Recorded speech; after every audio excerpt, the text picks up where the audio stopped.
আসসালামু আলাইকুম। হাই,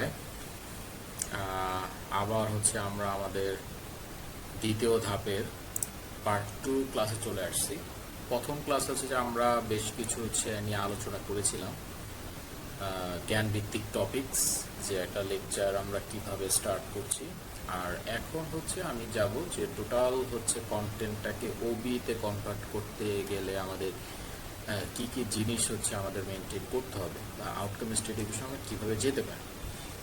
এর আগে আমরা বিল্ডিং কলাম নিয়ে কথা বলেছিলাম, এখন আমরা 2 ওয়ে স্ল্যাব নিয়ে কথা বলবো, যাতে দেখাতে পারি যে 2 ওয়ে স্ল্যাব এই টপিক্সটাকে টোটালটাকে আউটকাম স্টেট ডিভিশন কীভাবে কনভার্ট করতে পারি, এবং টোটাল আমাদের ক্লাস জার্নিতে কি কি অ্যাক্টিভিটিসের মাধ্যমে স্টুডেন্টদের আমরা এনগেজ করতে পারি, যাতে স্টুডেন্ট সেন্টার্ড এডুকেশন বা স্টুডেন্ট সেন্টার্ড এঙ্গেজমেন্টটা পরবর্তীতে আউটকাম বেসড এডুকেশনের আউটকাম অর্জনে ভূমিকা রাখে।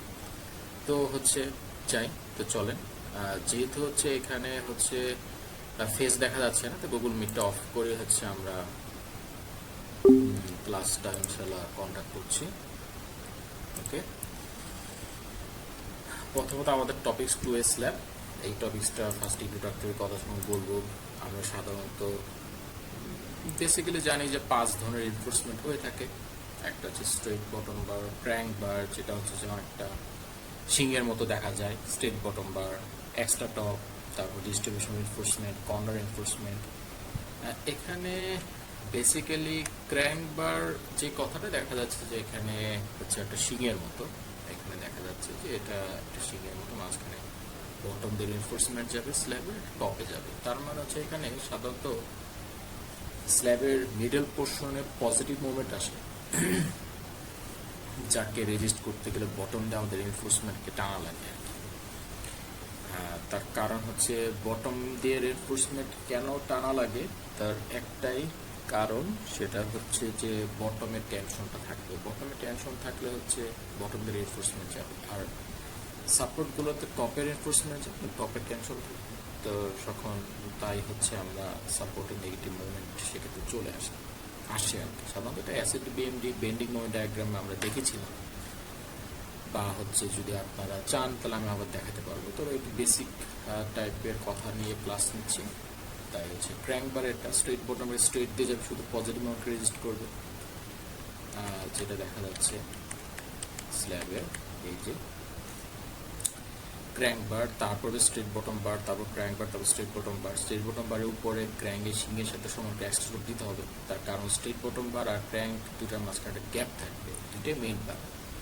এখন ক্র্যাঙ্ক যেখানে স্ট্রেট বটম বার যেখানে বসলো, তাহলে সে শুধুমাত্র পজিটিভ, সেই পোর্শনে পজিটিভ একটা রেজিস্ট করতেছে, বাট সেখানে নেগেটিভ মোমেন্টও আসবে। তার জন্য তো আমাদের রেইনফোর্সমেন্ট এক্সট্রা কেটে দিতে হবে। আবার এই এক্সট্রা তো বাতাসে বেঁচে থাকবে না, তাকে অ্যাটাচ করার জন্য আমাদের যে টেনে রড, যে ডিস্ট্রিবিউশন বার সেবা দিতে হবে। এবং স্ল্যাবের টুইস্টিং মোমেন্ট, মানে আমরা সাধারণত যে কোনো ধরনের খাতা দেখি যে তার কর্নারগুলো বেঁকে যায়, বা কর্নারগুলো যে মুচড়ে যায়, টুইস্টিং এটা ইফেক্ট কাজ করে, সেটাকে রেজিস্ট করার জন্য আমরা যে এর যে কর্নার, সেই কর্নারগুলোতে আমরা কর্নার এনফোর্সমেন্ট দিয়ে দিব। এই টোটালি যেই আমরা দেখছি এই লেকচারে, সবই এখানে বলা আছে যে কর্নার এনফোর্সমেন্টটাও কীভাবে আমরা দিতে পারি, বা এগুলো আমরা কীভাবে কাজ করতে পারি। টোটাল ওভারঅল সব কিছু নিয়ে এখানে আলোচনা করা আছে। আপনারা যখন আমাকে একটু রিডিং করবেন সব বুঝতে পারবেন। আর যেটা 2 ওয়ে স্ল্যাবের নিয়ে আমরা এটা প্লেসমেন্ট নিয়ে আমরা একটা ভিডিও দেখতে পারবো, ইউটিউবের ভিডিও। আর ভিডিও লেকচার এটা ওবি একটা মাধ্যম। আবার তো স্লাইড প্রেজেন্টেশনও নিচ্ছি টিচিং লার্নিং স্ট্র্যাটেজির ভিতর।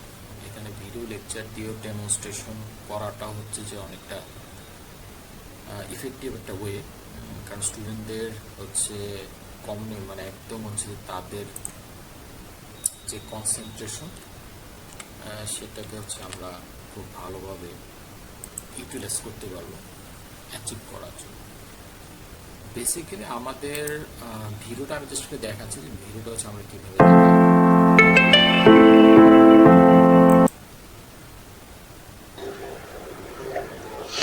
To a slab is a slab spot.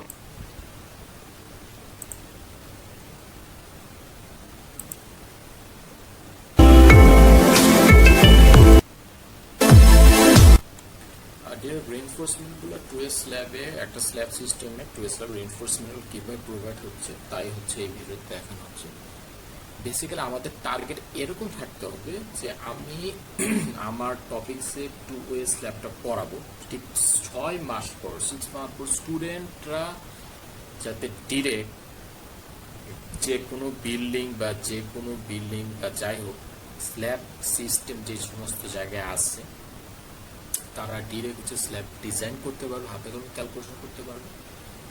দেন হচ্ছে যে তার ভিতর রেইনফোর্সমেন্টকে সে প্রোভাইড করতে পারবে, তারপর কনক্রিটকে ঢালাই করতে পারবে, সব কিছু সুপারভিশন করতে পারবে, সব কিছু সে মানে এই 6 মাস পরে সে পারবে। আমি জাস্ট ভিডিওর একটা পোর্শন দেখাচ্ছি যে এখানে ভিডিওগুলো এইভাবে দেখানো হবে অ্যানিমেশনের মাধ্যমে, যে স্ল্যাবগুলিতে কীভাবে হচ্ছে যে রডগুলো প্লেস হচ্ছে, যেখানে কেটে দিচ্ছে ভিডিও।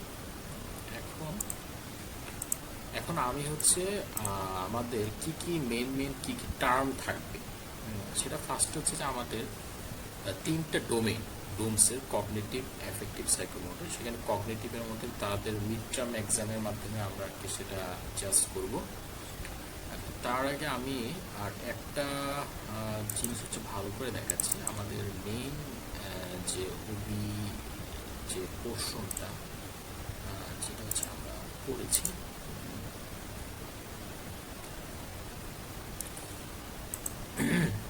এই যে এই স্লাইডটা ইম্পর্টেন্ট, এই স্লাইডটা অনেক কিছু কাভার করছে। এই স্লাইডটা দেখা যাচ্ছে যে CLO 1, যেটা আমরা এর আগে যে 5টা CLO দেখেছিলাম, 5টা CLO বেসিক্যালি ব্লুমস ট্যাক্সোনমির মানে যে ডোমেইনগুলো আছে ডোমেইনের লেভেলগুলোকে টার্গেট করে করা। এখন CLO 1-কে টার্গেট করতে গেলে আমাদের কুইজ দিতে হবে। এখন কুইজটা কিরকম হতে পারে, যেমন আমরা কলামের টপিকস পড়েছিলাম, 2 স্ল্যাব পড়লাম, তো সেক্ষেত্রে এখান থেকে কিছু শর্ট কোশ্চেন দিয়ে আমরা কুইজটা সাজাতে পারি। তাদের থেকে ক্লাস টেস্ট নিয়ে নেব, অ্যাসাইনমেন্ট তাদেরকে দিব, এমনভাবে অ্যাসাইনমেন্ট দিব এবং হচ্ছে ব্লুমসের এই কোশ্চেনগুলো অবশ্যই ব্লুমসের লেভেলগুলো, কগনিটিভের লেভেলগুলোকে ধরে আগাতে হবে। আমাদের যে আন্ডারস্ট্যান্ডিং লেভেল স্টুডেন্টের, তারপর হচ্ছে remembering level, understanding level, apply, analyse, তার ভিতরে যে ক্ষমতাগুলো এগুলো টেস্ট করার জন্য বা ডিজাইন, সে ঠিক মতো টোটাল স্ল্যাবের ডিজাইন করতে পারতেছি কিনা, ম্যাথমেটিক্স করতে পারতেছি কিনা, এই বিষয়গুলো হচ্ছে যে আমরা ধরে এখানে কোশ্চেনগুলো থাকবে, শর্ট কোশ্চেন থাকবে। মানে লিখিত পরীক্ষাতে কগনিটিভ ডোমেন, যে খাতা কলমে তার নলেজ কীরকম সেটাকে আমরা টেস্ট করবো। আর ব্লুমসের বিভিন্ন বেজের উপর বেস করে যে ডোমেন লেভেলের উপর বেস করে আমরা কোশ্চেনগুলো সেখানে অ্যানালাইজ করবো, সেখানে অ্যাকশন ভার্বগুলো দিয়ে দিই। তো কুইজ থাকবে, অ্যাসাইনমেন্ট থাকবে, শর্ট কোশ্চেন থাকবে, মিড ফাইনাল থাকবে। তাদেরকে অবশ্যই ফিল্ড ভিজিটে দিতে হবে। যেমন আমরা বিল্ডিং কলামের ক্ষেত্রে আমরা দেখেছিলাম যে তাদের ফিল্ড ভিজিটটা এরকম হতে পারে যে কলাম, কত টাইপের কলামগুলো হচ্ছে টোটাল তোমার বরিশালে দেখতে পাবে তোমাদের আশেপাশে, সেটা তোমরা ফিল্ড ভিজিট করে ডকুমেন্টেশন করে তারপর তোমরা প্রেজেন্টেশন আকারে দেখো। আর টেকনিক্যাল রিপোর্ট রাইটিং বলতে এখানে বোঝানো হচ্ছে যে তাদেরকে ফিল্ড ভিজিটে আসার পর তাদেরকে কিছু পার্থক্যের উপর বেস করে রিপোর্ট রাইটিং দিবে। যেমন ধরেন 2 স্ল্যাবের ক্ষেত্রে আমরা কিছুক্ষণ আগে 5টা এনফোর্সমেন্টের কথা আমরা আলোচনা করলাম। তো সেক্ষেত্রে তাদের রিপোর্ট এরকম হবে, তুমি একটা সাইটে যাও, সেই সাইটে হচ্ছে তুমি কিছু প্রবলেম ডিটেক্ট করো, যে সেখানে হচ্ছে যে যারা সেখানে আছে কন্ট্রাক্টর বা ইঞ্জিনিয়ার, তারা ঠিকঠাক মতো 5 টাইপের এনফোর্সমেন্টগুলোকে সেখানে প্রোভাইড করতে পারলো কিনা, সেই এনফোর্সমেন্টগুলোর ভেতরে ক্র্যাঙ্ক বা তারা কোন পজিশনে দিয়েছিল, তারপর সেখানে কী প্রবলেম সে ফেস করছে, সেই প্রবলেমের আনসার তুমি তোমার ইঞ্জিনিয়ারিং জাজমেন্ট দৃষ্টিকোণ থেকে তোমরা বের করো, সেটা হবে তার টেকনিক্যাল রিপোর্ট রাইটিং। আর এক্সপেরিমেন্টাল ইনভেস্টিগেশন বলতে এখানে কলামের যে টেস্টগুলো আমরা করে থাকি আমাদের যে ল্যাবে, সেখান থেকে তাদের অ্যালাইন করে দেবে, তারা এক্সপেরিমেন্টাল ইনভেস্টিগেশন করবে। সব কিছুই কিন্তু হচ্ছে যেটা মার্কিংয়ের ভিতরে চলে আসবে। স্ট্রাকচারাল প্রোটোটাইপ এক্সিবিশন এখানে বলতে এখানে বোঝানো হয়েছে যে এখানে যেমন এখানে আমি স্লাইডে দেখাচ্ছি 2 স্ল্যাবের যে এই যে এখানে এই জিনিসটা টোটালটা আমার কোর্সে স্টুডেন্টরা পাস্ট কোর্স স্টুডেন্টরা বানিয়েছে। টোটাল হচ্ছে রড দিয়ে স্ল্যাবের যে 5 ধরনের এনফোর্সমেন্ট লাগে সেরকম আর কি ছোটো ছোট পরিসর একটা প্রোটোটাইপ আর কি তারা দাঁড় করিয়েছে। সেটা কলামের ক্ষেত্রে হতে পারে। এমনই টোটাল হচ্ছে তাদের কোর্সে এরকম রিয়েল লাইফের মতো করে প্রোটোটাইপ হচ্ছে তাদের এক্সিবিশন করতে দেওয়া হবে। একটা প্রোটোটাইপ এক্সিবিশন করতে, একটা বা দুটো এক্সিবিশন করতে দেওয়া হবে। এই বিষয়টা হচ্ছে যে আমাদের আউটকাম বেসড এডুকেশনের একটা অংশ, একটা অংশ। আর নিউ প্রজেক্ট শোকেস বলতে এখানে বলতে তাদের আমরা প্রজেক্ট বেসড লার্নিং আমরা করাই, সেখানে পিপিএল থাকে, সেখানে প্রত্যেক গ্রুপে আর কি কিছু কিছু প্রজেক্ট শো করে। সেটা বাবল টেক স্ল্যাব নিউন প্রজেক্ট থাকবে, কলাম নিউ প্রজেক্ট থাকবে, টেকনিক্যাল প্রজেক্ট থাকবে। তো এই বিষয়গুলো হচ্ছে তারা আর কি নিয়ে আসে। তো এটা হচ্ছে আমরা প্রজেক্ট শোকেসের মাধ্যমে ওদের নিয়ে এসে তাকে মার্কিং করে ইভ্যালুয়েশন করি। এইভাবেই হচ্ছে যে বেসিক্যালি আমরা মানে টপিকগুলোতে তাদেরকে এঙ্গেজ করে আউটকাম বেসড এডুকেশন হচ্ছে যে নিয়ে আসি। এই অ্যাসেসমেন্টের এই প্যাটার্নগুলো যদি ফুললি স্ট্রিক্টলি যদি আমি প্রতিটা টপিক্সের জন্য যদি আমি অ্যাপ্লাই করতে পারি, প্রতি আইটেমের জন্য কুইজ হবে ধরেন 3টা, অ্যাসাইনমেন্ট হবে কয়েকটা, মিড হবে, প্রেজেন্টেশন থাকবে 2টা 3টা, মানে যতটুকু করা সম্ভব এগুলো যদি আমি করতে পারি তাহলেই আউটকাম বেসড এডুকেশন অ্যাটেন্ড হয়ে যাবে। এটা ততই তারা থাকবে। এবং সেটা শুধুমাত্র অ্যাটেন্ড হবে এটা বোঝা যাবে না। এটা বোঝা যাবে কখন তাদের মার্কসগুলো নিয়ে সিএলও অ্যাটেনমেন্টের যেই সূত্র আছে সেটাতে যদি দেখা যায় ক্লাস 6 মাস পর 6 মান্থ তারা হচ্ছে মোটামুটি 70% 60% স্টুডেন্ট আর কি ভালো মার্কস পেয়েছে সব প্রতিটা আইটেমই, তখন আমরা বলতে পারবো যে সিএল অ্যাটেনমেন্ট হয়ে গেছে। মোটামুটি আউটকাম বেসড এডুকেশনের মাধ্যমে তাদেরকে আমাদের টিচিং দেওয়া হয়েছে, তাদের কাছ থেকে আউটপুট নেওয়া হয়েছে এবং তারা সিএল অ্যাটেনমেন্টও পসিবল হয়ে গেছে। আর ইনকেস সিএল অ্যাটেনমেন্ট যদি পসিবল নাও হয় তো তখন নতুন করে হচ্ছে যে আবার আমাদের টিচিং লার্নিং স্ট্র্যাটেজিটা চেঞ্জ করতে হবে। চেঞ্জ করে তারপর দেন হচ্ছে অ্যাটেনমেন্টটা দেখতে হবে যে আমরা অর্জন করতে পারি কিনা। এইভাবে আমাদের কোর্স টু কোর্স চলতে হবে। তো অবশ্যই আমাদের টিচিং লার্নিং স্ট্র্যাটেজিটা আমাদের এই টাইপের হতে হবে যে স্ট্র্যাটেজিগুলো এখানে দিয়ে দেওয়া আছে। কিছু স্ট্র্যাটেজি নিয়ে হচ্ছে আমরা আলোচনা করতে পারি যে টিচিং লার্নিং কী কী স্ট্র্যাটেজি হতে পারে, কোন কোন স্ট্র্যাটেজির মাধ্যমে আমরা এগোতে পারি আর কি।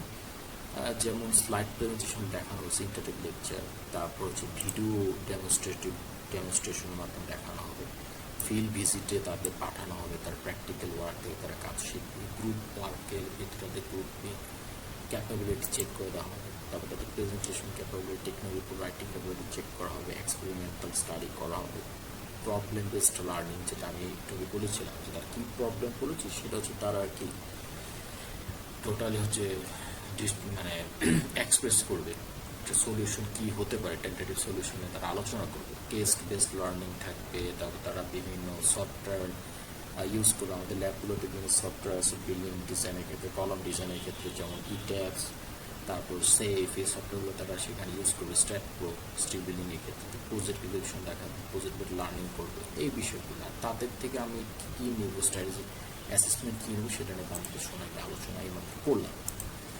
এই হচ্ছে তাদের প্রজেক্ট শোকেস। আশা করি আমি একটা ধারণা দিতে পেরেছি।